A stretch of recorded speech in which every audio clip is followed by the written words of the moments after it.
Again, thank you guys for coming out. This is one of the most, what is that?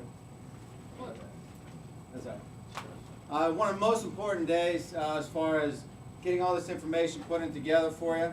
A couple things just kind of want to kind of touch base with you at the beginning is, we talk about the difference between, motivating somebody and inspiring somebody. And, what we do is hopefully we're doing things that are going to change your life. We're going to make you guys literally as healthy as you can possibly be so you can reach. Our goal is to get everybody to reach their maximum potential. Get your body as healthy as it can possibly be. Well, in order to do that, there's going to be times where you don't feel like doing all the things that we talk about. So I want you guys just to keep in mind, the big picture of why we're doing this. And, a lot of different things motivate different people. My wife and I, we just had a couple very interesting situations happen. We had a guy that came to us and talked to us about, investing and retiring and saving our money. And, we kind of mentioned to you guys on the first day that, only 1 in 1,000 people by the time they reach 60, 65 years old are healthy enough to, enjoy life and enjoy their retirement. When you work hard, you work all day to, your whole life to save money, but then when you get to that age, you're not healthy enough to enjoy it. So, this guy came up and he's telling us, you save this much money, you do this, and by the time you retire, you'll have, a certain amount of money. And I kind of looked at it and I said, well, there's almost a conscious decision we have to make. Like, do we, live really moderate and then save our money that when we get, retire, that then we'll be able to travel and do things? Well, if we do that, we need to make sure we're doing everything we possibly can to be healthy enough when we get that age. So, even subconsciously, there's got to be a point where we sit back and say, all right, are we going to spend our money now and live crazy and do whatever, or are we going to save money and save it to travel?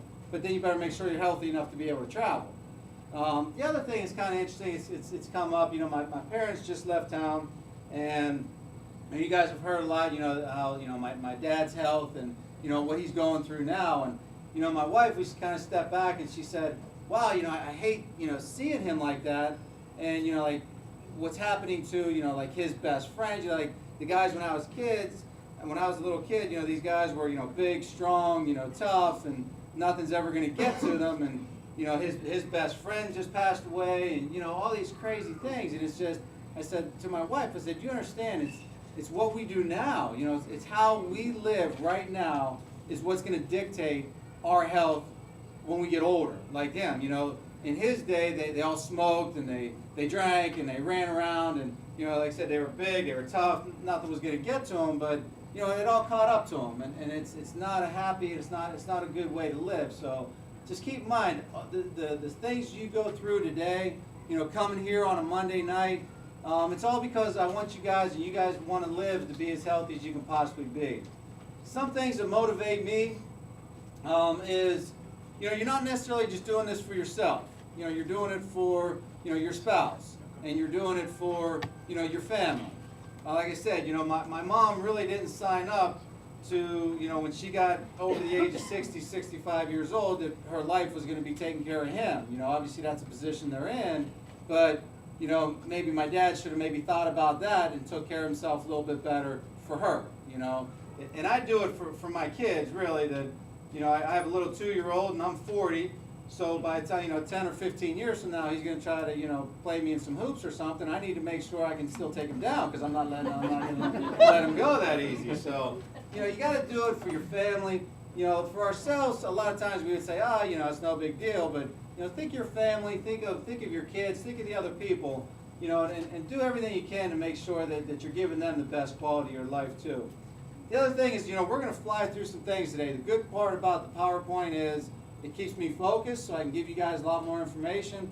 I'm going to give you guys all this stuff. We're going to email it to you, and hopefully we'll get it on the web somehow where you can just kind of download it and look at it and view it there. So don't necessarily worry about getting all this information tonight and memorizing and writing it all down.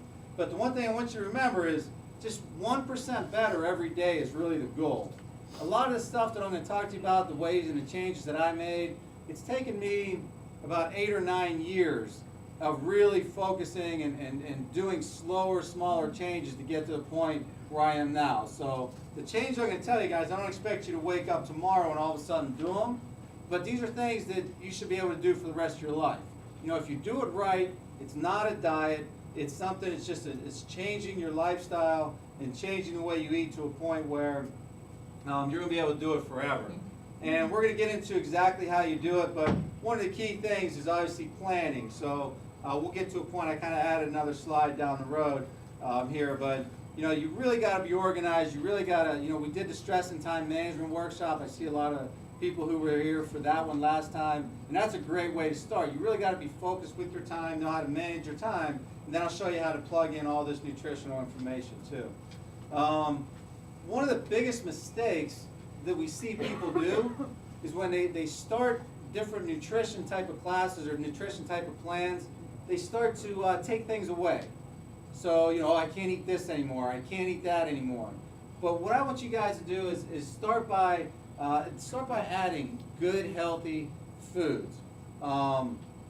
The basic part is what we're going to look at is your body has certain enzymes that can break down certain foods. Okay, we were born with certain enzymes that can only break down the most natural and purest type of foods.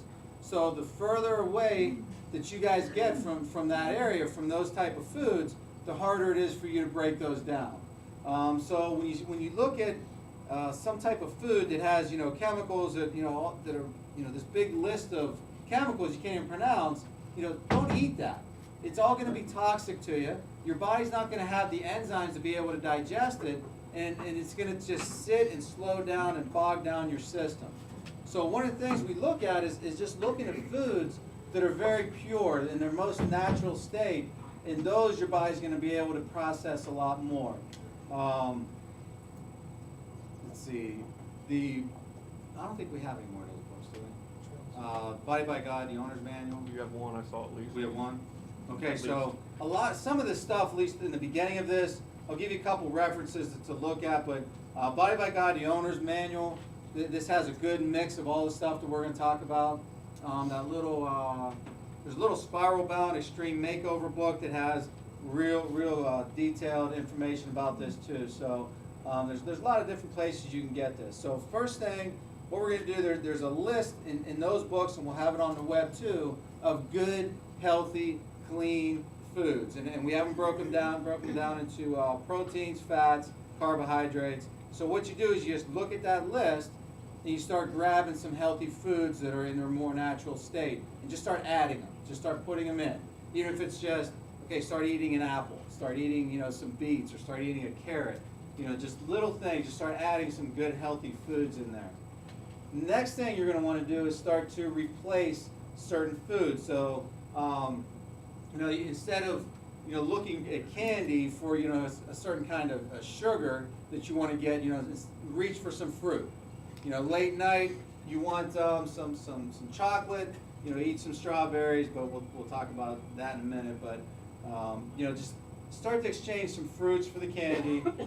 Instead of regular milk, we always talk and replace it with almond milk. So almond milk is a lot more natural, a lot better for you than milk. Instead of peanut butter, look at things like almond butter. You know, I used to eat a lot of mini wheats. So what I did was, instead of the frosted mini wheats that had all that sugar in it, I just used the more natural and pure mini wheat, and then I throw like bananas and strawberries and raspberries in with that too, and I still get that same, you know, carbohydrate, but it's a lot better. My body utilizes it a lot more. And then for snacks, certain things like first I'm going to get you guys to start, you know, replacing some of your meals and snacks with some mixed nuts. So first I started just eat some peanuts, you know, just to start getting some kind of nut in there. But peanuts are really not the best. There's a lot of allergic responses. So then I went to the better mixed nuts. You know, just keep refining. And then I went from the mixed nuts to the unsalted. And then I went, you know, so you got the roasted, unsalted. Now I'm all the way on just the raw. But if I would have started with the raw, I probably would have been like, oh, this is horrible. I can't eat this. Now it's you know, it's great. I mean, I just literally kind of crave them. But you know, you just kind of slowly taper down. to where you get to at the point you want to be. Next thing we'll talk about is vacation food. So like I said, I'm going to show you guys how to